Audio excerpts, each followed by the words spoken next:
శ్రావణ మాసంలో వచ్చే బహుళ అమావాస్యని పోలాల అమావాస్య అని అంటారు.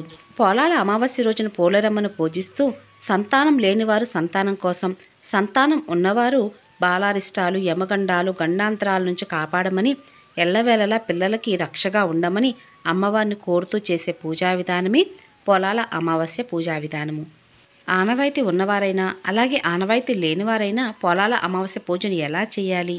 ఆనవాయితీ ఉన్నవారే అని ఎందుకు అన్నాను అంటే, కొన్ని వ్రతాలు పెద్దవాళ్ళ నుండి తరతరాలుగా వస్తూ వారి కుటుంబ సభ్యులకు అప్పగించే పూజలు కొన్ని ఉంటాయండి.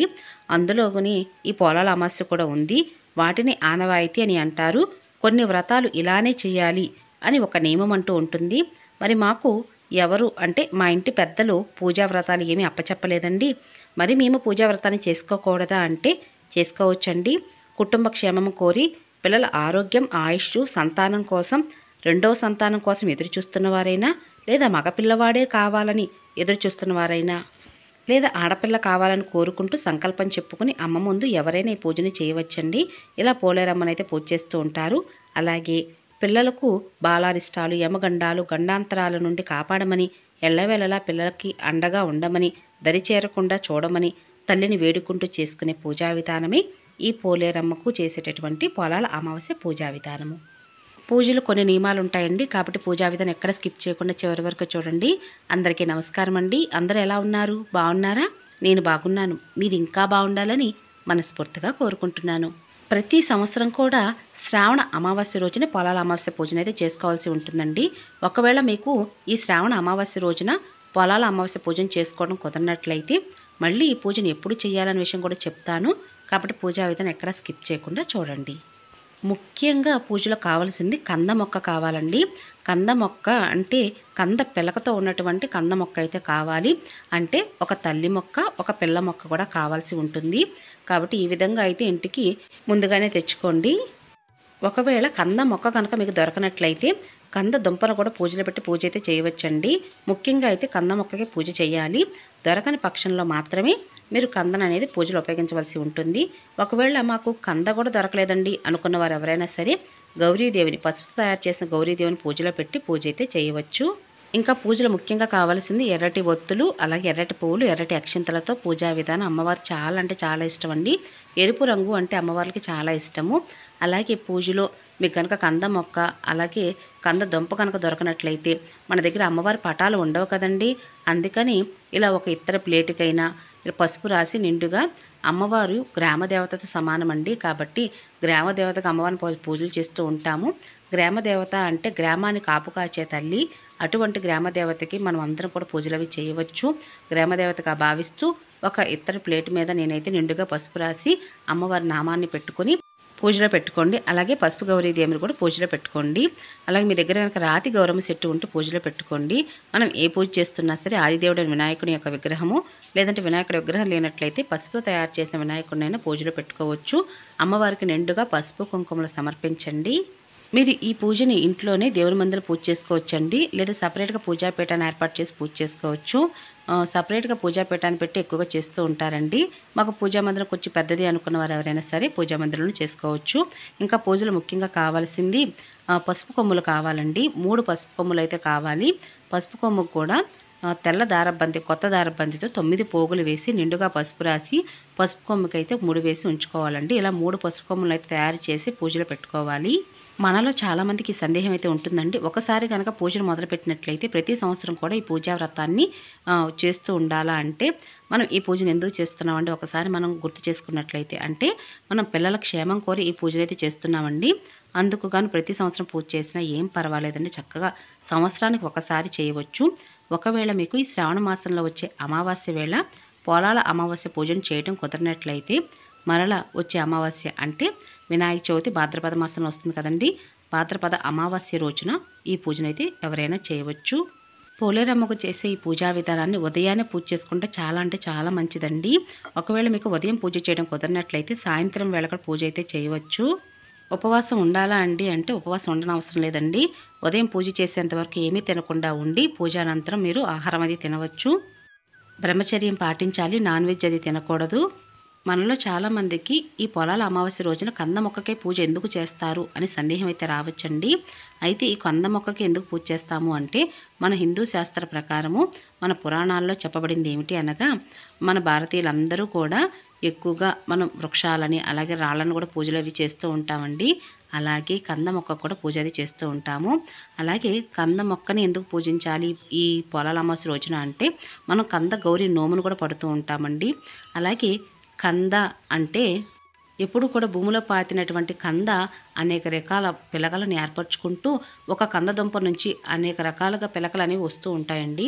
అదేవిధంగా కుటుంబంలో సంతానం కూడా అభివృద్ధి చెందుతుంది అనే ఒక ఉద్దేశంతో మనం ఈ పొలాల అమావాస్య రోజున కంద మొక్కను పూజలో పెట్టి పూజ అయితే చేయవలసి ఉంటుంది.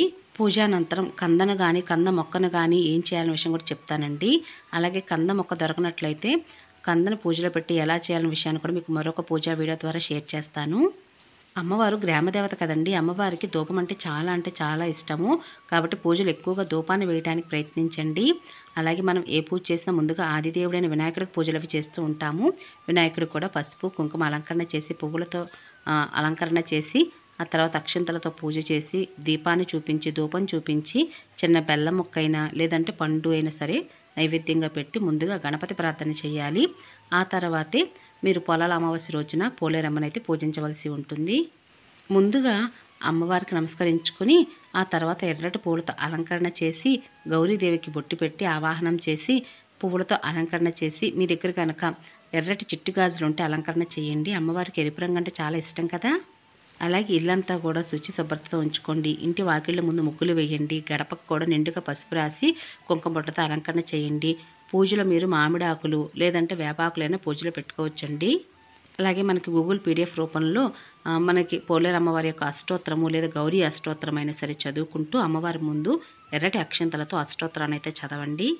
అష్టోత్తరం అనంతరం ఒక పువ్వు కొంచెం అక్షంతలు చేతితో పట్టుకొని పొలాల అమావాస్య వ్రత కథ కూడా ఉంటుందండి. కథ అయితే తప్పనిసరిగా చదవలసి ఉంటుంది.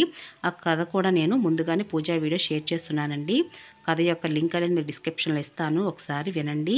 ఈ పొలాల అమావాస్యకి ఎందుకు ఇంత ప్రత్యేకత, అసలు పూర్వంలో ఏం జరిగింది అనే విషయం ఆ వ్రత కథలో చాలా చక్కగా చెప్పబడి ఉంది. ఇటువంటి వ్రత కథలన్నీ మనం చదివి తెలుసుకోవటం వలన అసలు పూజ ఎందుకు చేస్తున్నాం అనే విషయం కూడా చక్కగా అర్థమవుతుంది. ఇంకా వ్రత కథ అంతా కూడా చదివిన తర్వాత అలాగే ఈ రోజున ప్రత్యేకమైన నైవేద్యం అయితే అమ్మవారు సమర్పించవలసి ఉంటుందండి. సంతానం ఉన్నవారు మీకు మగపిల్లలు ఉన్నట్లయితే 9 పూర్ణం బూరెలు అయితే అమ్మవారికి నైవేద్యంగా పెట్టవలసి ఉంటుంది. అలాగే ఆడపిల్లలు ఉన్నవారు 9 గారెలను అయితే నైవేద్యంగా పెట్టవలసి ఉంటుంది. సంతానం లేనివారు సంతానం కోరుకుంటూ అమ్మవారి ముందు పూర్ణం బూరెలు అలాగే గారెలు కూడా నైవేద్యంగా పెట్టవలసి ఉంటుంది. బూరెలను ఎందుకు అమ్మవారికి నైవేద్యంగా పెట్టాలి అంటే, ఒక పూర్ణం బూరె అనేది ఒక స్త్రీ యొక్క పూర్ణ గర్భానికి సంకేతకం అండి. ఎలా అయితే కడుపులో బిడ్డను దాచుకొని అమ్మ ఎలా అయితే కాపాడి 9 నెలలు మోస్తూ బిడ్డను కంటుందో అదేవిధంగా ఆ గర్భానికి ఇదిగా మనం అమ్మవారికి పూర్ణాలు అనేవి సమర్పిస్తూ ఉంటాము. గారెలు అనేవి మినపప్పుతో చేస్తాం కదండి. ఆడవారికి కడుపుతో ఉన్నప్పుడు నడుం బలం కోసం మినుములు అనేది వాడుతూ గారెలవి చేస్తూ ఉంటారు. కాబట్టి ఆ విధంగాను అమ్మవారికి గారెలు అనేది సమర్పించాలి. అలాగే ఈ రోజున అమ్మవారికి తాంబూలం అయితే ఇవ్వాలండి. తాంబూలంలో జాకెట్ మొక్క 2 తమలపాకులు అలాగే పసుపు కుంకుమ గాజులు ఇవన్నీ కూడా అమ్మవారికి పెట్టి సమర్పించవలసి ఉంటుంది. పూజానంతరం ఆ తాంబూలాన్ని మీరే తీసుకోవచ్చు. ఇంకా ఈ రోజున అమ్మవారికి పులిహోర పరమన్నం దద్దోజనం ఇటువంటివన్నీ కూడా అమ్మవారికి నైవేద్యంగా సమర్పించవచ్చు. పండ్లు కూడా పెట్టవచ్చండి. ఇంకా పొలాల అమావాస్య ఆనవాయితీ ఉన్నవారు 9 రకాల కూరగాయలతో అమ్మవారికి ఈ రోజున పులుసు చేసి నైవేద్యంగా పెడుతూ ఉంటారండి. ఆనవాయితీ లేనివారు ఈ విధంగా పూజనైతే చేయవచ్చండి. ఆనవాయితీ ఉన్నవారు ఇంకా 9 రకాల కూరగాయలతో చేసినటువంటి పులుసును కూడా నైవేద్యంగా పెట్టి అమ్మవారికి కొబ్బరికాయ కొట్టి నైవేద్యంగా సమర్పించాలి. ఇంకా కొబ్బరికాయ కొట్టిన తర్వాత అమ్మవారికి మంగళహారతులు అవి ఇవ్వండి. మన జీవితంలో ఎన్ని కష్టాలు వచ్చినా కూడా ఒడిదుడుకులు వస్తున్నప్పటికీ కూడా వాటన్నిటిని తట్టుకుంటూ జీవితంలో కొనసాగిస్తున్నాము అంటే వాటి అంతటికి కూడా కారణం పిల్లలేనండి. ఎంత కష్టపడి ఇంటికి వచ్చినా కూడా ఇంటికి వచ్చేటప్పుడు పిల్లల ముఖం చూడంగా ఆ కష్టమంతా ఇట్టే మటుమైపోతుందని చెప్పాలి. కాబట్టి అటువంటి యొక్క మనశ్శాంతి అందరికీ కావాలి. పిల్లలు కలగాలని పిల్లలు లేని వారికి నేను కూడా మనస్ఫూర్తిగా కోరుకుంటున్నానండి. అమ్మవారికి దీపదోప నైవేద్యాలు సమర్పించాను. అమ్మవారికి మంగళహారతలు ఇచ్చాను. నైవేద్యం సమర్పించాను. ఇల్లంతా కూడా ధూపాన్ని చూపించండి. ఇలా ధూపాన్ని చూపించడం అంటే అమ్మవారికి చాలా అంటే చాలా ఇష్టం అండి. కాబట్టి మీ ఇంట అమ్మవారు ప్రవేశించి మీకున్నటువంటి కష్టాలన్నీ తీర్చి, అలాగే మీరు కోరిన సంకల్పం త్వరగా నెరవేరుతుంది. అంటే పిల్లలకి ఆయుష్, ఆరోగ్యము, అలాగే సంతానం లేని వారికి సంతానం కలగజేస్తుంది ఆ తల్లి. ఇలా మనస్ఫూర్తిగా నేను కూడా కోరుకుంటున్నానండి. మీరు కూడా మంగళహారతులు తీసుకోండి. మరి పూజలో పెట్టినట్టు పసుపు కొమ్మలు ఏం చేయాలండి అంటే, ఒక పసుపు కొమ్మనైతే పూజానంతరము అమ్మవారికి అంటే కంద మొక్కకే కట్టాలండి. మరొక పసుపు కొమ్ము మీరు మెడలో కట్టుకోవాలండి. ఇంకొక పసుపు కొమ్ము ఇంట్లో ఉన్నటువంటి చిన్న పిల్లలు, మగ పిల్లలకి మొలలో కడతారు. ఒక రోజంతా అలానే ఉంచుతారు. అలాగే ఆడపిల్లలు ఉంటే మాత్రం చేతికి తోరంగా కట్టేసేయండి. ఎక్కువగా మగ పిల్లలకే మొలకు కడుతూ ఉంటారండి. పిల్లలకి ఒక రోజంతా అలానే ఉంచి మరుసటి రోజు పచ్చని చెట్టు మొదల్లో అయితే ఈ పసుపు కొమ్మ అయితే వేసేయండి. మరి సంతానం లేని వారి సంగతి ఏంటండి అంటే, మీరు కూడా ఒక పసుపు కొమ్మను తీసుకొని అమ్మవారి ముందే అంటే తాంబూలంలో పెట్టి అమ్మవారికి సమర్పించండి. చాలామంది కంద మొక్కతో పాటు వరి దుబ్బును కూడా పూజలో పెట్టి పూజిస్తూ ఉంటారండి. మరి పూజానంతరం కంద మొక్కను ఏం చేయాలి అంటే, మీ ఇంటి పెరట్లో కానీ లేదా పూలకుండీలో కానీ పూజానంతరము ఇక పూజ ముగించిన తర్వాత ఆ కంద మొక్కనైతే తీసి మీరు కుండీలో కానీ పాతుకోవచ్చండి. దాని ద్వారా నుండి వచ్చినటువంటి పిలకలుగా పెరుగుతున్నటువంటి కంద పిలకలు తీసుకుని మరుసటి ఏడు వచ్చేటటువంటి సంవత్సరంలో పోలాల అమావాస్య రోజున ఆ కంద పిలకకే పూజ అయితే చేయవచ్చు. ఇలా సంవత్సరానికి ఒకసారి వచ్చే శ్రావణ అమావాస్య వేళ పోలాల అమావాస్య పూజా వ్రతాన్ని ఎవరైనా ఆచరించవచ్చండి. మరి ఈ పొలాల అమావాస్యను ఆనవాయితీ ఉన్నవారైనా ఆనవాయితీ లేనివారైనా పూజ ఎలా చేయాలనే విషయం మీ అందరూ కూడా చాలా చక్కగా అర్థమయ్యే ఉంటుంది. ఇటువంటి పూజా విధానాలన్నీ కూడా 10 మందికి షేర్ చేయడం వల్ల వారందరూ కూడా తెలుసుకునే ప్రయత్నం చేస్తూ ఉంటారండి. కాబట్టి మీరు ఎవరికైనా ఈ పూజా వీడియో నచ్చినట్లయితే 10 మంది షేర్ చేయడం ప్రయత్నించండి. ఇక ఇదేనండి ఈరోజు పూజా విధానం. మీ అందరికీ నచ్చింది, యూస్ఫుల్ అవుతుంది అనుకుంటున్నాను. మరొక మంచి పూజా విధానంతో మళ్ళీ కలుసుకుంటానండి. ఇక అప్పటి వరకు నమస్కారం అండి.